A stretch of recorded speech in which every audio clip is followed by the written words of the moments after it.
Hi, don't know why I'm standing, I just thought I would. How are you doing? Welcome along to show 5 of my wee YouTube show. Can't believe we're 5 shows in. I'm loving doing this. It's keeping me busy. It's getting me out of doing homeschooling as much. Wearing a suit, as you do. Anyway, we've got a slightly shorter show for you this week. For various reasons. I had an interview that I was supposed to do very early this morning with someone who's in LA, and we just couldn't get the Zoom to work. So we'll do that again next week. I had another interview as well with someone. I don't want to say who these people are just in case they don't happen and make them feel under any kind of pressure. I had another interview lined up with someone, and he just wants to hold back till next week until he has the physical thing that he knows then people can get a hold of, because it's very exciting. It's a director who's made something different. Anyway, that's by the by. But thank you so much to everybody who's subscribed, who's watched so far. These little shows that for me are just a way of me kind of connecting and talking about the things that I am loving that don't quite fit right on the podcast. So my podcast soundtracking, I've been doing since 2016. I love it. It's my little baby. My friend Ben works with me on it. He edits it, makes it sound great. This week we have the fabulous Nit and Sonny on the show. And next week we have Kyle and Michael, the composers from Stranger Things. So they're going to be on the show today, talking a little bit about creating that absolutely iconic theme tune for Stranger Things, come on, that we all love. And also what it felt like to them when they initially got the job as well. So Kyle Jacobs and Michael Stein coming up a little bit later on. But first up, actually I'm wearing my Laura Dern t-shirt, I should just point out, which has got all the girls from Little Women on it. That's because Little Women is now out on home ents, so you can stream it, or you can get the DVD with extras and stuff to watch at home. Greta Gerwig's extraordinary film. Go and get it, go and watch it. It's brilliant. I love it. I love everyone in it. I love the score, Alexander Desplat score. In fact, he's someone I really want to try and get on the podcast. Anyway, I digress. So at the Scottish BAFTAs in November, which I have been lucky enough to host for the last few years, I met a wonderful young lady called Hannah Curry, who picked up her BAFTA for Best Short Film. And it was a very personal short film that she made called That Joke Isn't Funny Anymore, which was about her aunt and uncle going through a pretty traumatic experience. And then she has most recently made another documentary that has just been on the BBC iPlayer. It's called Lumo, Too Young to Die. And it's a very tragic but important story to tell about suicide in young men. And Lumo was a Scottish rap artist who took his own life, and Hannah has made a wonderful little film about him. And it was just a treat and a real honour to get the chance to bring her on the show and talk to her, and hopefully more of you will go and check out her film. Here is Hannah Curry. What a beautiful film. It's so moving, and it's so, just talk about capturing the essence of someone's personality and journey through, you know, luckily I guess to get a hold of a lot of that footage as well. But talk to me a little bit about why you wanted to make this film, and how you went about it. Twofold really why I wanted to make the film. The obvious one being that suicide is a massive issue in Scotland and the UK. It continues to be, particularly amongst young men, which is obviously linked to kind of issues with men opening up or feeling that they're able to. And I think that is changing slowly, but I think there's still a lot of work to be done. I mean, even since we released the Lumo documentary, that hip hop community alone has lost a few more people to suicide. And when I kind of became aware of, when I became aware of Lumo's story, I knew some of his friends through the music scene because I run music nights here in Glasgow, and I had actually read a piece by Loki, the Scottish rapper, Darren McGarvey, who's now kind of getting well known down south because he's been on Question Time and his book won the Orwell Prize, and he writes so articulately, and he wrote a piece about Lumo, who was a friend of his, and suicide in general, and kind of the problem that we have here and just needing to address it. And I thought this story was a way into addressing that, because we have this young guy with a really prolific hip hop career, and friends who just speak so articulately about their grief and about their own feelings around it. So I kind of knew from those first conversations with his friends that we had something really powerful that could actually speak to young people and maybe have a chance of cutting through the noise a wee bit. You will see me on the other side. Just out there. Like, if you don't like Lumo, then you don't have to, because he doesn't care. One of the best lyricists from Scotland. Walked in with the shades, one glove, and I was just like, okay, I like him. For everything to seem so good and turn so bad so quickly. I remember getting a phone call, something had happened to Callum. Police are searching for him, it's him. We were told that he might never come back. He could always be missing, and then it's always the what if? What if it wasn't him?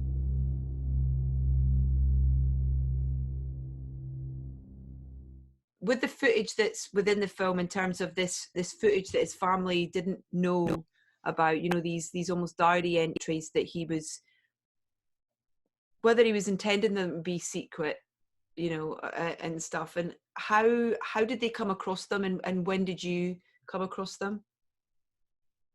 Yeah, it's quite an amazing story around that, actually, because he was making these videos, and it seems he was making them for some sort of YouTube channel to actually be able to help other people with their mental health, kind of knowing that he was very tech savvy, so he loved all that. He loved recording, and he was making these videos in his room about his mental health and about kind of strategies of coping, but never did get around to uploading them, and nobody had seen them till after he passed away.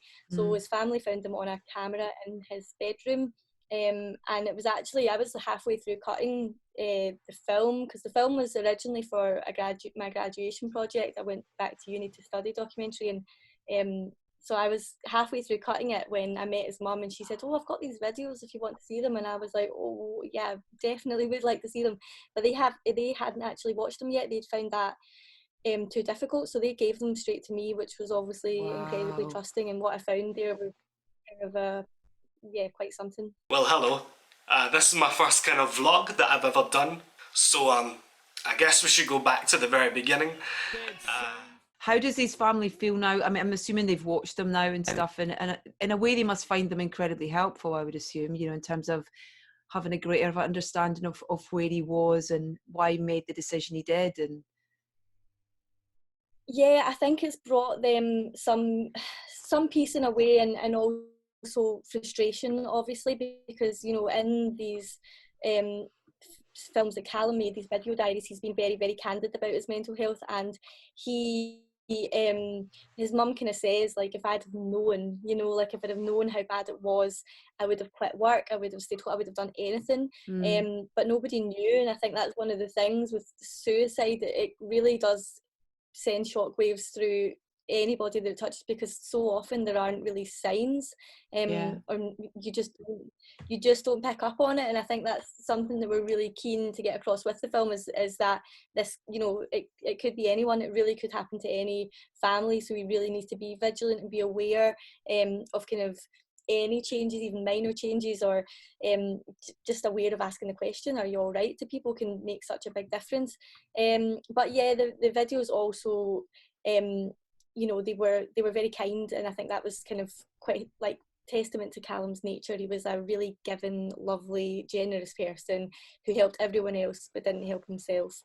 That was one of the really striking things when I first kind of read about Lumo's story, and I saw the kind of outpouring of grief for Lumo on social media between, you know, these kind of rap artists and hip hop guys who typically would be, you know, bamming each other up and really kind of harsh and never show their emotions. And there was a total like flood of you know, if anyone wants to talk, I'm here to talk. It's really, really changed things within that kind of microcosm of the hip hop scene, and I think I saw an opportunity there. Well, if we can change that and its hyper masculine tendencies, then it can change like the whole, you know, the whole of the UK, the whole world. We could all stand to be a bit more kind to each other and a bit more understanding. And so yeah, I think that's something that's really powerful about the way that it's changed his friends, and we can kind of be inspired by that. yeah, I'm so excited about your journey though as a filmmaker. We met at the BAFTAs at the end of last year, where you won your BAFTA for the short film for That Joke Isn't Funny Anymore, which is an incredible, really personal film for you as well. And can you talk a little bit about that film and how you came to make that as well? How long ago you made it and stuff as well? It was really difficult to make that film, so it was a totally different journey to Lumo, which I'd literally just finished. And I think I just thought, like, I've got these two amazing members of my family who everyone loves them when they meet them, and they've got an incredible story. So my uncle suffered a brain injury 10 years ago, and he has severe memory loss, but one of the kind of quirks of his illness, because of the kind of part of the brain it's affected, is it's enhanced this side of his personality, where he's like a joker. So he was always like that, like typical Dubliner, tells loads of jokes. Now he just tells jokes all day, every day, and the same jokes over and over again. So obviously that's a kind of amazing premise to start a film from, because it's so kind of, I suppose it's exactly what I look for in a film in terms of light and shade, and being able to address really serious subjects with humour. So I just thought, like, shoot it in case I just go film and it'll be fine. But it was so tough for me, partly because they were just so pleased, like, to see me, you know, that, like, they just chatted all the time, like, so anytime the camera was on, like, I've got, like, literally 5 or 6, got hours, like, probably days of footage of them just chatting like absolute rubbish to me, and then these, like, really nice little nuanced quiet moments when I could kind of get them still enough for long enough, but, like, I think that the film is held up just by how incredible they are, and people kind of warming to them. So we got there with the edit in the end, and then, like, much to my surprise, it is totally taken off, that film. So it's got into some really amazing festivals, most of them cancelled now, unfortunately, but and won some awards, obviously, with the BAFTA, and Scottish Mental Health Festival announced an award today for it. So it's lovely, like, it's so lovely to see your family that you love, you know, like, having that effect on people, because I love them, and I think that was a big part of the pressure, was like, shit, what if I don't do them justice? But it seems that people really, really warm to them. So.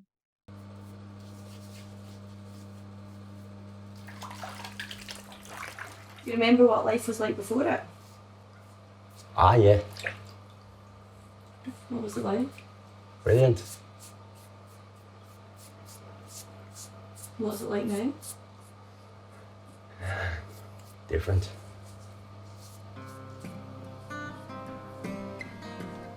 Paul turned to me and he said, "Who are you?" And I'm saying, "I'm Lindsay." "Yeah, but who are you?" I said, "I'm your wife." What's the fastest cake in the world, man? I don't know. It's gone. What do you call a girl between two houses? I don't know. A lion. I hope to see you soon in person. And yeah, just keep doing what you're doing, because it's, you know, I'm really excited by what you've done so far, and excited to see what's next. And it's great that people can, you know, it sounds like everything's kind of going really well, but they can check out Lumo. It's up on the iPlayer, and That Joke Isn't Funny. When do you reckon it's going to be up? Did you say next month? June sometime. June sometime. Okay. Yeah, but I'll be posting about it. Okay, great. Take care. Stay safe in this crazy world that we find ourselves in. And I'll see you back on the dance floor. Yeah? Oh, yes. Bye, lovely. Take care. Bye, Hannah. Bye. See ya. Bye. Bye, bye, bye. The fabulous Hannah Curry. Go and check out her film Lumo, Too Young to Die. It's on the iPlayer now, and as she said, That Joke Isn't Funny Anymore will be up on the iPlayer at some point, I think in June, she said. Next up, Stranger Things. Love it, love everything about it, but the music is such an important part of it, both in terms of the needle drops, the existing music that the Duffer Brothers choose, but also the score that Kyle and Michael have created. And they are going to be guests on next week's podcast, so you can hear them talk at length about themes and specific things that they've written and influences. But here they are, just a little section of them on this show this week, talking about creating that really iconic Stranger Things theme tune. Oh my goodness. Hi. Hey. How are you? Hey, how you doing? I'm doing well. I mean, Thank those you. are fairly impressive backgrounds that you both have there. I'm kind of. What's Kyle got going on there? Holy shit. Some kind of crazy. I have no idea what's back there. I'm going to handwritten to someone Rodriguez. Oh, it's one of the letters from... there you go. That's beautiful. It's a prison letter from, I believe... awesome. Hi, Kyle. Hi, Michael. Here, hello, how are you? I'm really good. I'm sorry about the confusion and stuff of getting this linked up. I'm glad you persevered. Thanks for your patience. Yeah, no worries. Yeah, no worries. I like your little nook studio room. Yeah, needs must. Pretty impressed with both yours. You've got a lot more wires and keys and buttons and stuff than I do. That's really impressive.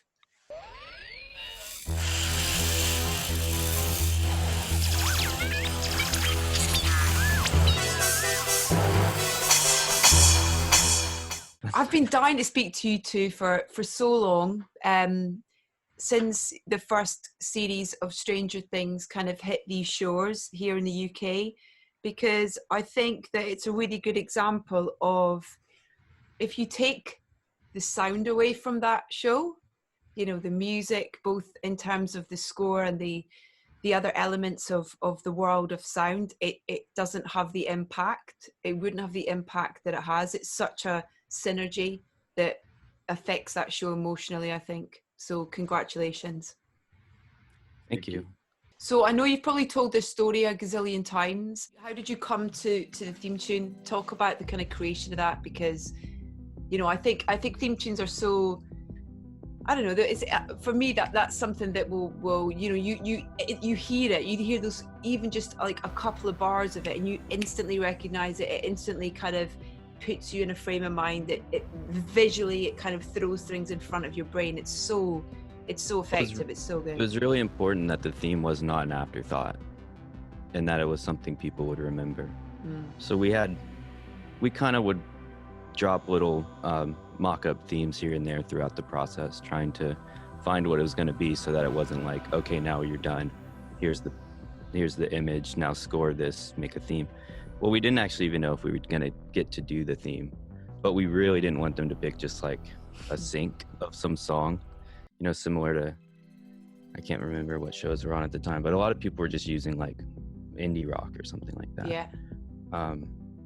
So there was actually like we tried a couple things based on the music that was in the Sizzle trailer, and that was the song Dirge by Survive, and that didn't quite work for as much of what the direction was. And then they heard something in the original demo pitches of like the library folder, and they're like, hey, this part of this at 2 minutes, we really like that. And that was basically the bass line and the arpeggio that was within another composition. So when we were able to take that back and develop it further, which took a little while, but we had an idea, and we all felt that was it. I mean, that became a cultural phenomenon pretty quick. Yeah, where we went from not telling anyone we were working on it, to it being live on the air, and then just like then it was like this iconic theme already. So not a lot of time to process the whole. Yeah, like we didn't tell anyone we were working. I mean, maybe a couple people that were like immediately around us, but we kind of just disappeared and did it. I mean, I was convinced that we were going to get fired right before the show came out, and they were going to replace everything, because you hear stories of that kind of stuff happening. Yeah. And so I was just like, don't jinx it. Don't tell anyone about any of it. If it comes out, great. If it doesn't, then, you never said anything that wasn't true. So I guess we don't know when we're going to get season 4 of Strange Things, do we? No idea. Nope. I got these. Where did I got these? When I got them at Disney last year, but the reason I bought them was because they were like Stranger Things. Oh wow, they are a classic. Yeah. I wear them around the house just Season for the 4, night. I think score is going to be really exciting though. Yeah. It's already stuff we're making is really cool. Some new stuff going on too. Well, I think that's what's so clever about the show is that, kind of we think we know the characters and we think we know the relationships and where they're going, but there's so many surprises that they throw you know, the Duffer Brothers throw our way sort of thing, and everybody else that's involved in the show as well, and yourselves very much part of that as well. And I think that that's such a clever thing for a series that's, you know, 4 in. It's like still the excitement's there, and it feels so fresh every time it comes up, because there's just so much more to tell, I think, about these worlds and these characters, really. So I'm excited for 4. Yeah, we'll see how old the kids are by the time that comes out. 52. they're all in, it's like Cocoon. It could be Cocoon. Stranger Things meets Cocoon. That would be brilliant. Imagine. I wonder how far from full grown they are, like height wise, when they'll be taller, like when they'll be taller than their older siblings and stuff. Because I know those kids are going to get big. Like Finn looks tall, like right now, like an adult. Looking at them from season 1 and seeing them now is weird. Yeah, they're just, I mean, Like they couldn't fit on those bikes anymore. yeah, no. You're going to have to get those like seat extensions on the bikes so that they can still ride them.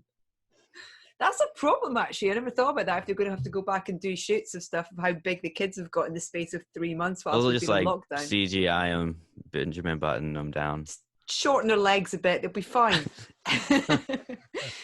Listen, thank you so much for your time. It's really great to chat to you, and you know, I hope that when the season comes out, if there's a bit of promo tour coming over, that you come over to the UK and we can maybe do one of these chats with an audience and stuff, and really celebrate everything that you guys do musically, both in this and everything else. But I really appreciate your time. Awesome. Yeah. Across the other side of the world. Sounds this was like fun. a lot of fun. Yeah. Thanks so much, guys. Take care. Stay safe. Cool. Thanks. Bye. Bye. I loved chatting to those two. They were brilliant. Really, really great. It was very early in the morning for them, but I really appreciate their time. Right, that's this week's show. A little bit shorter than usual. But hey ho, I hope you enjoyed it. In the meantime, please go and do check out Hannah's film on the iPlayer and subscribe to this and listen to the podcast. The fabulous Nitin Sawhney is this week's guest. And I'll see you hopefully back here next week for some more shenanigans.